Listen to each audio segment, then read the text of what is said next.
Those who win in the AI era will not be the ones with the most information. They'll be the ones with the sharpest minds, the ones who can think clearly while everyone else is drowning in inputs, the ones who can focus when the world is fragmented, the ones who can learn faster, decide better, and stay mentally sharp under pressure. That's the new edge, and that's what this episode is all about. Because most people still think about cognition the wrong way. They treat it as fixed.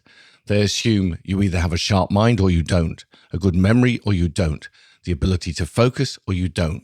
Wrong. The science is clear. All of these abilities and more can be significantly improved. And to be clear, I don't mean in a limitless way, for those of you who remember that amazing film. There is no pill that turns you into Bradley Cooper overnight. Though many years ago there was that one pill, but that's for another day. Limitless landed because it touched something real. People want to think faster, remember more, focus longer, cut through complexity, operate with more range, more clarity, more power. They want to feel that their mind is working for them again. And the good news is that your cognition is not fixed. It is influenceable. It is trainable. It is upgradeable. Not magically, but meaningfully. And in this era, that matters more than ever. Because AI does not reduce the premium on human cognition, it increases it. When everyone has access to powerful tools, the advantage shifts upstream to the ability of the person using them. Your judgment, your clarity, your discernment, your pattern recognition, your ability to stay with a problem long enough to see what others miss. That's why upgrading your cognition matters now more than ever. Not as some side hobby for biohackers, but as a serious performance priority for anyone operating in today's rapidly changing and volatile AI environment. People often assume that they have an information problem, but they don't. They have a cognitive capacity problem. They are consuming more, reading more, prompting more, listening more, saving more, switching more, scanning more, but they are thinking less clearly. Their attention is fractured, their memory noisy, their processing slower, their judgment less reliable. They're not underinformed, they are cognitively overloaded. And once that happens, intelligence alone does not save you. Experience alone does not save you. Because if your cognition is degraded, then your tools simply amplify the quality of the mind using them. That's why this topic is so important. And for me, it's also personal. It's never been abstract. After our devastating house fire in 2019, the chemical exposure, which included neurotoxins, coupled with the PTSD, seriously affected my cognition. I could barely think clearly, remember things, or communicate. This experience reinforced something that I'd already learned through extreme work pressure, life-threatening illness, and recovery, that your mind does not sit above your physiology. It depends on it. That's why your cognition cannot be separated from how you sleep, how you recover, how you fuel, how you move, how you regulate stress, and how you manage your environment. So here's a useful way to think about upgrading your cognition. There are 3 broad levers. Firstly, brain energy. You can't do elite level thinking with an underpowered system. You can't ask your brain for precision, speed, focus, and memory while the underlying energy supply is compromised. Your brain is energy-hungry tissue. If energy production is poor, cognition suffers. That's one of the key reasons that there's growing scientific interest in things like creatine, ketones, MCT oil, and other strategies that may support brain energy in the right context, because energy matters. And once you understand that, you stop treating brain fog as a character flaw. You start asking a better question.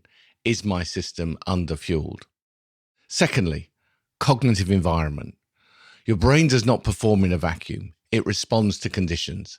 Light matters, sound matters, sleep matters, as does attention fragmentation and the structure of your day.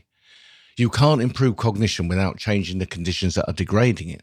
If you're sleeping badly, living under constant stress, switching tasks every few minutes, drowning in notifications, and working in an environment that keeps your nervous system activated all day, then of course your thinking is poor. That's not weakness, that's input-output reality.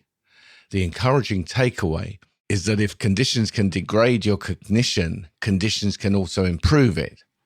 Thirdly, training. Attention can be trained. Memory can be trained, learning can be trained, and focus can be trained. Most people today, however, are training distraction. They're rehearsing interruption all day long. They're teaching the brain to abandon one target after another. And then they wonder why deep work feels impossible. Of course it does, because the brain adapts to what you repeatedly ask it to do.